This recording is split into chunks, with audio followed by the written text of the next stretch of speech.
In this video essay, we're here to answer one question. What can animation accomplish that other forms of film or time-based media cannot? Well, this question may have many answers, but the one important thing that animation manages to do with much more ease than film is discarding the concept of realism. When you're shooting a live-action film, no matter how creative you get, the chances are that most of the time you're still bound to the laws of physics. There are live-action films that try to defy the representation of realism, like Run Lola Run, where the rules of linear time are being challenged. In Inception, we see the laws of physics being subverted in dreams. However, even in these magical realism films, things are still bound by realism. Lola can only run in the street, not the ceiling, and world transformation can only happen in dreams. It is the live-action film's destiny to represent the physical reality, which means they're also restricted by it.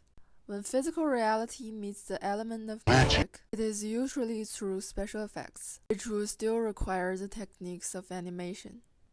The root of how animation is a completely different realm than other media is the fact that animation has the setting of a blank canvas, and other forms of media do not.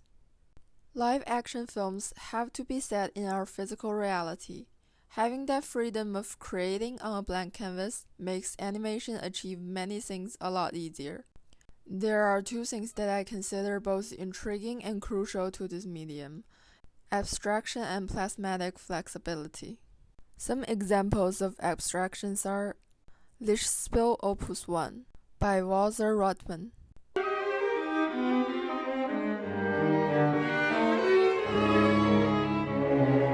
Studi No. 8 by Oskar Fischinger,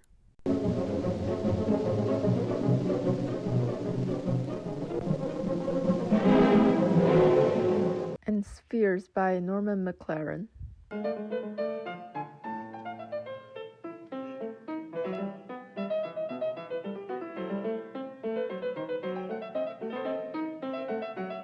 These images are purely abstract, and the only components are shapes and lines. The early abstract animations are often used as experiments. These examples include the exploration of making visual music.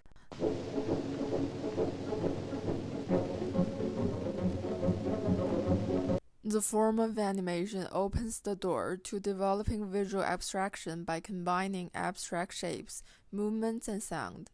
Abstract animation presents shapes and images without context. However, what is left unsaid within the frames fills the imagination of the viewers. When there are no rules, there are more space for experimenting and exploring. Then there is plasmatic flexibility. What is plasmatic flexibility? Einstein suggested the idea of plasmaticness in animation. Quote, rejection of once and forever allotted form, freedom from ossification, or the ability to dynamically assume any form. Wells describes it as a fluid linkage of images through the process of animation itself. Plasmatic flexibility is the uniqueness that defines animation as its own medium with its own set of series. With the use of plasmaticness, everything that appears in the frame can transform effortlessly. It rewrites its own laws of physics. So there are no laws of physics. Watch. How the hell do you do that? No laws of physics, Bride. We create our own physics. See, watch this.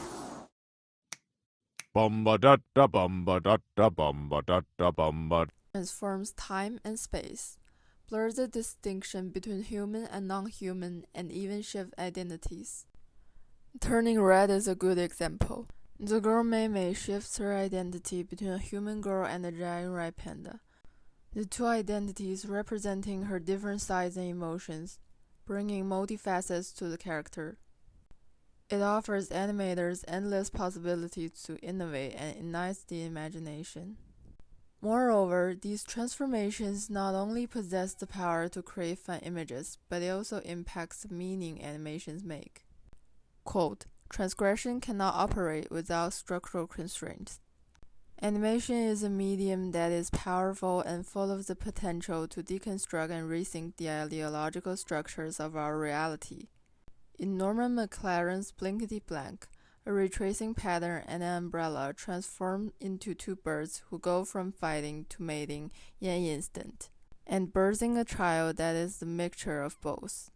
As the birds break into mating, the audiences are surprised by this transformation of hate.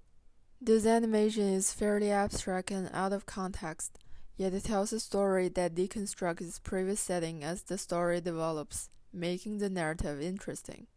Even for somewhat traditional fiction animation that has a real script, the nature of animation will help the film in breaking free from narrative rules. The 90s short Walk On Girl is the story of one night in a girl's life. The animation film plays with plasmatic flexibility to paint a colorful, strange, and emotional adventure of the girl's night in the city. The plot has an illogical humor that accords with this plasticity style. The flexibility of animation challenges what is standard and normal, what is something we take granted for in our everyday life. When the audiences are watching animation and we see one thing turning into something else entirely, there is an element of surprise. Plasmatic flexibility detaches the object or character from its original constraints, and it reflects the fluidity and complexity of all things. If everything can shift, then so can every rule in hierarchy, heteronormativity, and patriarchy. Nothing is permanent.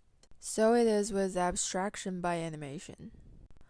We are removed from reality enough to examine it more clearly, and also have more space to explore the two-dimensional world.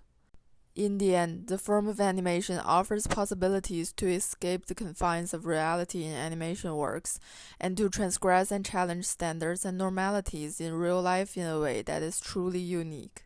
Heart and soul, I fell in love with you, heart and soul, the way a fool would do madly, because you held me tight and stole a kiss in the night.